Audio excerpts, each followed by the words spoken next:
وہ جو نہ تھے کچھ نہ تھا، وہ جو نہ ہوں کچھ نہ ہو، کیونکہ وہ جان ہے جہان کی جان ہے تو جہان ہے۔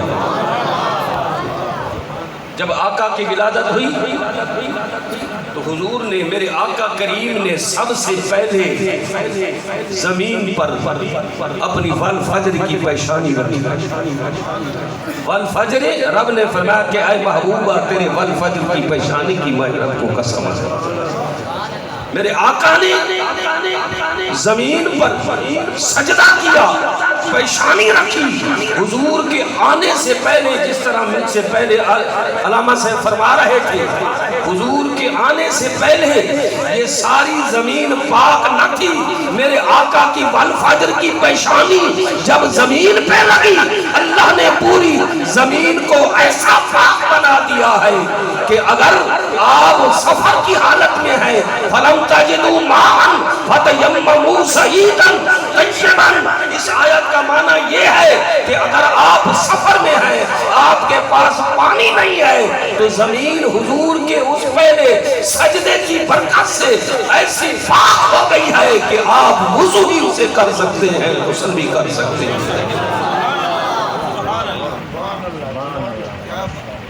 دوسری بات یہ ہے، میں نے اس عربی سے کہا کہ یہاں تو حضور کا پورا جسم اطہر لگا ہے، تو حضور کا جہاں جسم اطہر لگا ہو وہ کتنی برکت والی جگہ ہوگی۔ ساتھ ہی صفا مروہ ہے۔ میں نے کہا یہاں حضرت بی بی حاجرہ کے صرف قدم لگے ہیں۔ رب نے قرآن میں فرما دیا ہے ان الصفا والمروہ من شعائر اللہ، یہ صفا اور مروہ اللہ کی نشانیاں ہیں۔ کیوں نشانیاں ہیں؟ کہ جہاں حضرت بی بی حاجرہ کے قدم لگے ہیں، میں نے کہا جہاں بی بی حاجرہ کے قدم لگے وہ قیامت تک اللہ کی نشانیاں بن جائیں۔ حاجیوں کو دوڑنے کا حکم ہے، جب تک وہ دوڑ نہ لگے نہ ان کا حج قبول ہوگا نہ عمرہ قبول ہوگا۔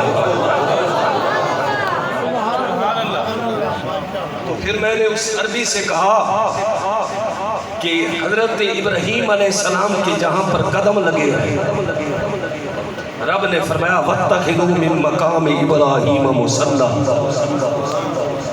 ابراہیم کے علماء کرام جانتے ہیں، آپ میں سے جو حج پر یا عمرے پر تشریف لے گئے ہیں، آپ جانتے ہیں کہ حضرت ابراہیم علیہ السلام کے اس پتھر پر جب قدم لگے، قدموں کے نشان آج تک موجود ہیں۔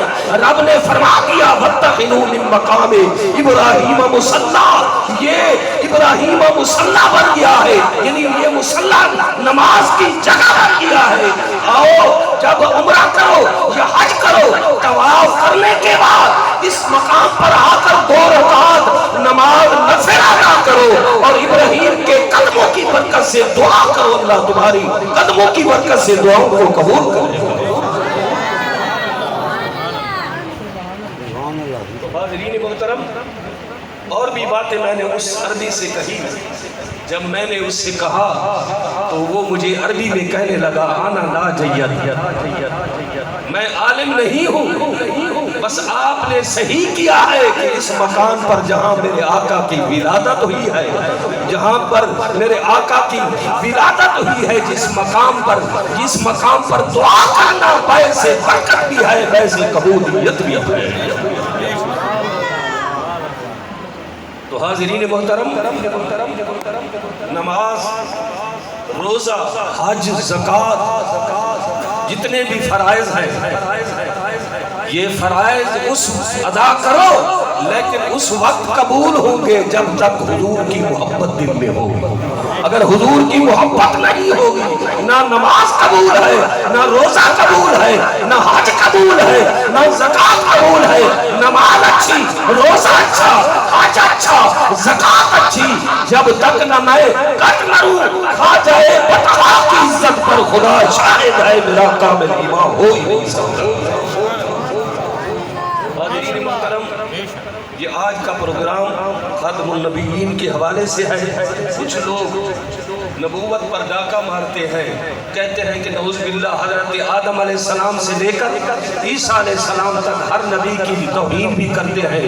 وہ کہتا ہے کہ میں آدم بھی ہوں، مرزا قادیانی غلیظ وہ کہتا ہے کہ میں آدم بھی ہوں، نوح بھی ہوں، ابراہیم خلیل بھی ہوں، سب نبیوں کی طرف۔ اور پھر قرآن کے اندر تحریف کرتا ہے، کہتا ہے قرآن میں تحریف بھی جائز ہے، لیکن قرآن کریم میں اللہ نے فرما دیا اِنَّا نَحْنُ نَزَّلْنَا الذِّكْرَ وَإِنَّا لَهُ لَحَافِظُونَ۔ جس محبوب پر ہم نے قرآن کو نازل کیا ہے، قیامت تک اس قرآن کی حفاظت بھی ہم کریں گے۔